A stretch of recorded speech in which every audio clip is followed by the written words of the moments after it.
Hello दोस्तों, स्वागत है आप सभी का न्यूक्लियस इलेक्ट्रिकल पर। आज हम लोग पढ़ेंगे सिंगल फेज इंडक्शन मोटर। देखिए, सिंगल फेज इंडक्शन मोटर में क्या होता है, दो भाग होते हैं, एक रोटेटिंग पार्ट और एक स्टेटिंग स्टैटिक पार्ट। स्टैटिक पार्ट को हम लोग स्टेटर कहते हैं और रोटेटिंग पार्ट को रोटर कहते हैं। सिंगल फेज इंडक्शन मोटर का रोटर स्क्विरल केज रोटर होता है, जिससे कि ये स्क्विरल केज रोटर आपस में दोनों एंड शॉर्ट सर्किट होते हैं, जिसके कारण इसका जो रेजिस्टेंस है रोटर का वो बहुत कम हो जाता है।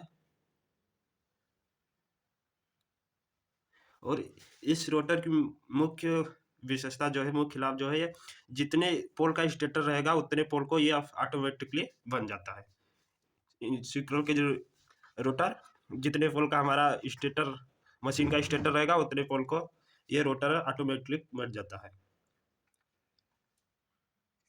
यहाँ पर देख सकते हैं सिस्टमैटिक डायग्राम बनाया गया है दो पोल इंडक्शन मोटर का।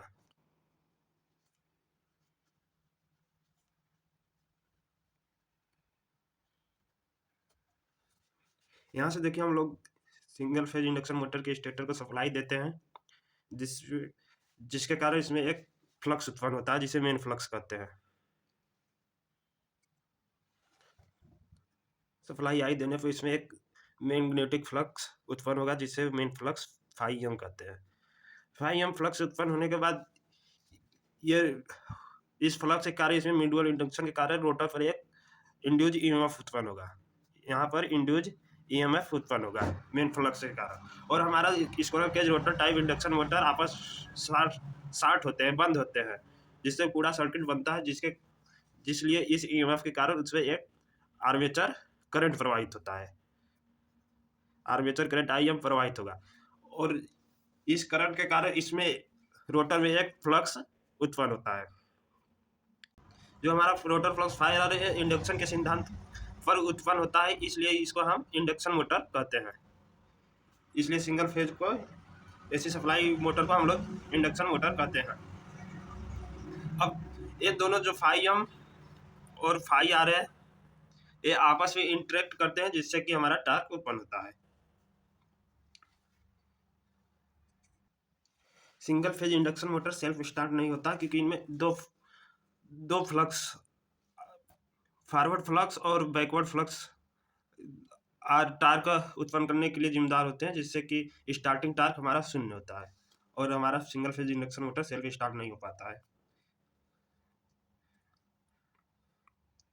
सिंगल फेज इंडक्शन मोटर के स्टार्ट करने की विधि और इसके प्रकार आगे देखेंगे। यहाँ पर देखिए कि इसके कार्य सिद्धांत को हमें एग्जाम में कैसे लिखना है। यहाँ पर देख सकते हैं कार्य सिद्धांत, वर्किंग प्रिंसिपल। मेन फ्लक्स और आर्मेचर फ्लक्स टार्क उत्पन्न करने के लिए इंटरेक्ट करते हैं। जैसे कि इसमें आप सिंगल फेज सप्लाई देते हैं तो अल्टरनेटिंग करंट प्रवाहित होता है, और अल्टरनेटिंग करंट मेन फ्लक्स उत्पन्न करता है। और म्यूचुअल इंडक्शन के कारण रोटर पर फ्लक्स उत्पन्न होता है, ईएमएफ उत्पन्न होता है और करंट प्रवाहित होता है, जिससे कि हमारा रोटर फ्लक्स टाइप आर उत्पन्न होता है, और ये दोनों इंटरेक्ट करते हैं, उसके कारण हमारा टार्क उत्पन्न होता है।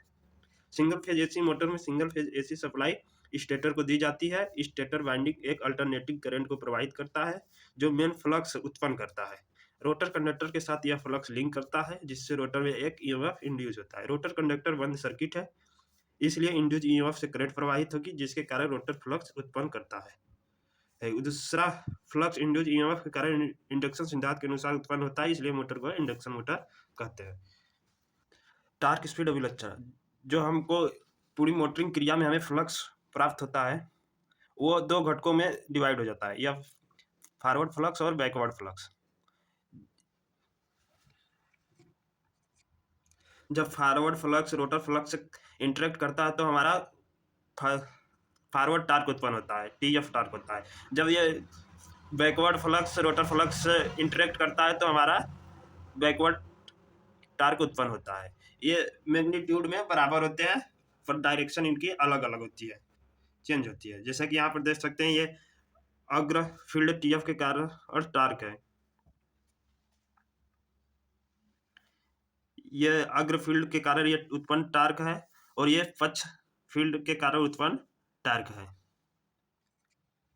यहाँ पर इधर इस फील्ड है, और इधर टार्क है। देखिए यहाँ पे इसका जब रिजल्टेंट हम लोग निकालते हैं तो स्टार्टिंग में टार्क हमारा 0 आता है। स्टार्टिंग पॉइंट पर, मोटर के स्टार्टिंग पॉइंट पर टार्क 0 आता है, जिससे कि हमारा मोटर सेल्फ स्टार्ट नहीं होता है। देखिए अगर यहाँ पर रोटर को किसी एक डायरेक्शन में रोटेट कराया जाए तो उधर के साइड का जो हमारा टार्क है वो बढ़ जाएगा, जिससे कि हमारा रोटर गति करने लगेगा। अगर हम मोटर के रोटर को फॉरवर्ड फॉरवर्ड की तरफ घुमा दे तो वो फॉरवर्ड की तरफ मोटर रन करने लगा। अगर बैकवर्ड रोटर को मूव करा दे तो वो बैकवर्ड की तरफ मोटर हमारा गति करने लगेगा। अर्थात जिस साइड हम लोग रोटर को मूवमेंट कराएंगे, रोटर को घुमाएंगे, उस साइड हमारा मोटर रन करने लगेगा, स्टार्ट हो जाएगा। लेकिन रोटर को एक्सटर्नल रूप से स्टार्टिंग टॉर्क देना संभव नहीं है, इसलिए हम लोग मोटर को स्टार्ट करने के लिए उनमें कुछ संशोधन करते हैं, जैसे कि उसमें स्टार्टिंग वाइंडिंग, ऑक्सिलरी वाइंडिंग लगाते हैं और कैपेसिटर लगाते हैं, रेजिस्टेंस लगाते हैं स्टार्ट करने के लिए। देखिए यहाँ पर लिखा गया है स्टार्टिंग में n बराबर 0 और उस बिंदु पर स्टार्टिंग टार्क 0 है, इसलिए single phase motor self start नहीं होता। यानी कि जहाँ पे स्टार्टिंग मोटर को स्टार्ट होना है वहाँ पर टार्क हमारा 0 है, इसलिए हमारा मोटर सेल्फ स्टार्ट नहीं होता है। अब सिंगल फेज इंडक्शन मोटर के प्रकार स्टार्टिंग विधि के आधार पर, सिंगल इंडक्शन मोटर को हम किस आधार पर स्टार्ट करते हैं उसके आधार पर इसे डिफरेंट बांटा गया है। देखिए पहला है स्पीड फेज इंडक्शन मोटर, दूसरा कैपेसिटर स्टार्ट इंडक्शन मोटर, तीसरा है capacitor start capacitor run motor, चौथा है परमानेंट कैपेसिटर इंडक्शन मोटर, पांचवा है shaded pole induction motor.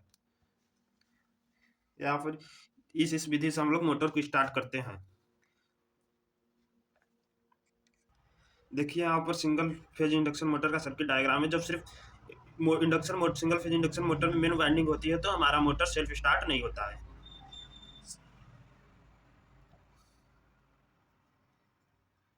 Self start नहीं होगा। इंडक्शन मोटर को स्टार्ट करने के लिए हम लोग यहाँ पे स्टार्टिंग वाइंडिंग या फिर ऑक्सिलरी वाइंडिंग लगाते हैं। यहाँ पर ऑक्सिलरी वाइंडिंग लगाते हैं, इसका रिएक्टेंस कम रहता है,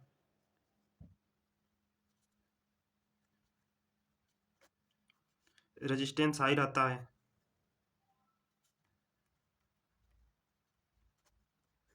और पतले वायर से बनाते हैं इसको।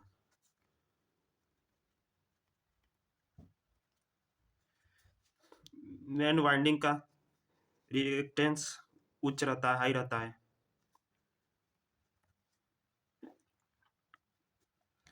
मोटे वायर का बनाते हैं और लो रेजिस्टेंस। अब यहाँ पर अलग अलग कैपेसिटर उपयोग करते हैं। यहाँ पर इसे ये मेन वाइंडिंग और ऑक्सिलरी वाइंडिंग के बीच 90 डिग्री पर प्रतिस्थापित करते हैं, 90 डिग्री पर इसको लगाते हैं। आगे हम लोग पढ़ेंगे इसके स्टार्ट करने की विधियाँ और मोटर के प्रकार। चैनल को सब्सक्राइब कर ले। Thank you for watching this video.